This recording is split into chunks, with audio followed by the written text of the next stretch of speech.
Hello there. I want to do a quick video here talking about some of the differences that you may come across when you're looking at reviews of various different products online. One reviewer says, this headphone is amazing, it's the best thing ever, I love it, it's my endgame. Another reviewer that you're watching says, this is terrible, I hate this, it is the source of pain in all things, it's the reason my wife left me and my house burnt down and you should never touch it. And I think the first thing that crosses people's minds when they see this is one of these people is wrong. The second thing that comes across people's minds is one of them is a shill. And yeah, it's entirely possible that one of these two things or both is going on. But I actually think it's more complicated than that, and there's a far more reasonable explanation. And that's what I want to talk about in today's video. So let's get going. Okay, so what am I talking about here? Well, the reason I bring it up is a lot of you guys have come to us with confusion about how it is possible that one of our reviewers on our team could rate a headphone highly and the other one could rate it so negatively. A good example of this would be the Hi-Fi Man Aria. Cameron rates this headphone very highly and Griffin rates this headphone very poorly. That's confusing. It's like, well, isn't this the same headphone? How is it that, one person thinks it's amazing and the other person thinks it's trash? And another recent example would be the Edition XV, also from Hi-Fi Man. And we saw a recent review from our good buddy DMS, who I think totally reasonably, and that's a very good review that he put out there, go and watch it, criticized the headphone for having this sort of dark, bright character and sounding really kind of strange. And if you'll remember, this was Griffin's favorite headphone that came out in 2025. I think he put it as his headphone of the year. So, is Griffin a shill for Hi-Fi Man? I think it's probably unlikely to be the case.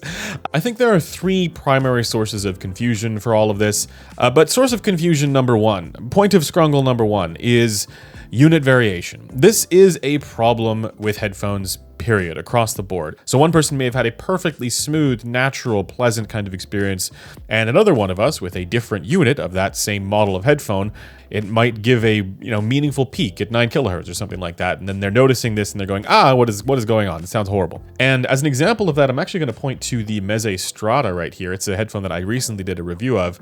If I compared my review of that headphone to Joshua Valor's review, Josh liked that headphone quite a bit, and I was a lot more critical of it. And if you looked at the data, if you look at the measurements of both of them, both taken on a 5128 or 4620, so equivalent measurement rigs, roughly, the data showed that these headphones are just very different in terms of their performance. So the unit that he got is different from the unit that I got. Even brands that are really good about this, about unit consistency, will still have variation in terms of the units that make it to market.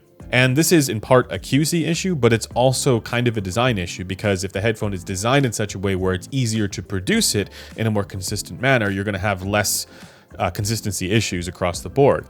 But I think the problem there that I want to highlight is that most of the time, you're not listening to two units side by side. You just have one unit, and then you listen to it and you think, this is how this headphone is. And somebody else listens to a different unit and they think, well, this is how this headphone is. And then if you were to actually get together and compare them, you'd realize, wait a second, this is not how this headphone is. There's some variation there. So that is source of confusion number one. But let's take a look back at the example that I mentioned earlier about the Edition XV that DMS reviewed compared to the unit that Griffin reviewed. Actually, the Edition XV unit that DMS reviewed is one that I also had in for testing, so I sent that unit over to him. It does line up reasonably with other units of that same series. So we've seen how this headphone measures, how multiple units of this headphone measures on different fixtures, and it's all kind of within the ballpark. So unit variation, while still a factor, might not be as big a factor with more and more data points for this same headphone. So then how is it possible that it sounded really good for one reviewer and really bad for another? Let's just make things simple and say that that's the dichotomy that we're dealing with here. We actually have a great deal of evidence to show that these devices are behaving differently on different heads. The individual person listening to these headphones literally has an impact on how they perform. And I'm going to show you guys some data here because conveniently we're able to now measure these headphones on our own heads using in-ear microphones. And this is something that DMS has been doing as well. So we can actually get a pretty good picture of how the behavior varies between DMS and Griffin. So taking a look at the open canal data for both Griffin and DMS here, with the same model of headphone but different units, you can see that there is some unit variation going on, which is indicated by the more modal characteristic of those wibbly-wobbly mids that you see here.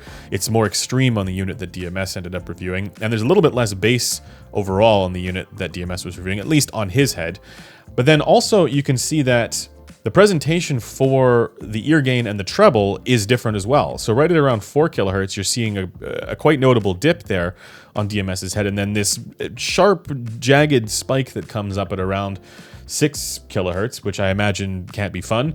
And then you get some additional variation in the upper treble as well. Again, I don't pay too much attention to that, but it's entirely likely that Griffin is getting less of a jagged response. So the interesting thing with this example is that you have headphones that are designed in such a way that are maximally consistent on different heads. Like, it's hard to find headphones that perform more consistently than these ones do. You have subtle unit variation, with one being a little bit more modal than the other, and I think this means that one of these units is maybe not quite as tightly tensioned for the diaphragm. But importantly, there are unique characteristics that each of their heads and ears is imparting on the sound with this headphone, which again is one of the better examples of positional consistency. So it's a problem. But let me move on to another example here.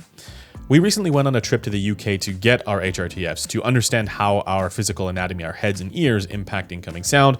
That's a whole thing. That's a different video coming up here in a little bit. Make sure you're subscribed to the channel to be notified of that. But I want to highlight that we had the opportunity to be in the same place, trying the same headphones and measuring the same headphones on our head, so the same units. And the interesting thing about this is that after we got our HRTF, so think of this as microphone calibration for our heads, once we had that, we're able to subtract the HRTF from the measurement to show only the headphone behavior differences across different heads. And this is what we get. This is for the Sennheiser HD600 across myself, Griffin, and Cameron. And you can see that this is behaving rather differently for each of us. And quite frankly, I'm getting a better result than either of the other two are. I'm getting more bass and less fatiguing lower treble presence. I think Cameron's getting the least amount of upper treble, where Griffin and I are getting a little bit more similar, but overall, I'm getting the best result here. Based on this data, we can expect that it literally sounds better on my head because of how my head and ears is impacting the behavior of the headphone. So it's not just that because we have different ears, we're hearing things differently. It's that because we have different ears and different heads, it's impacting the behavior of the headphone. And that's what we see here. Now here's another more extreme example. This is with the Sennheiser HD800S. And again, same unit. When we look at the data, you can see that we're getting some rather drastically different results. Again, this is with our HRTFs subtracted from the measurements. So this is genuinely what we're hearing, and it's just different. I've talked about this before, but the reality is that the behavior of these devices changes from head to head. And that's going to make it so that, for one person, it's going to sound totally fine, and another person, it's going to be literally flaying their eardrums. And that fact has become more and more obvious for us the more of this kind of testing that we do. And you can imagine, extrapolate this reality to any of the information that you've seen about headphones where someone is giving you their impression of how the sound is. It is meaningfully characterized by the effect that their head and ears has on the behavior of the headphone. Think about this now in the context of a headphone measurement done on an industry standard measurement rig. What's the behavior that is imparting on that headphone that your head and ears is not going to? Think about this now in the context of EQ.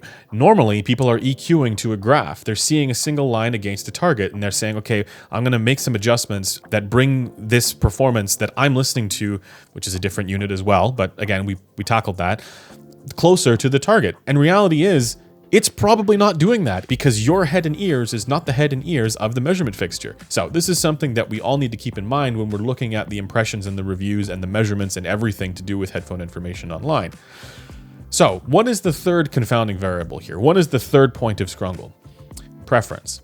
Now, I imagine that if the in-situ frequency response were controlled for with in-ear microphones, right, that the actual preferences across people would narrow. That it would turn out to be the case that there's a greater consistency in terms of how much bass and treble people like, or where the people like the ear gain to be and all that.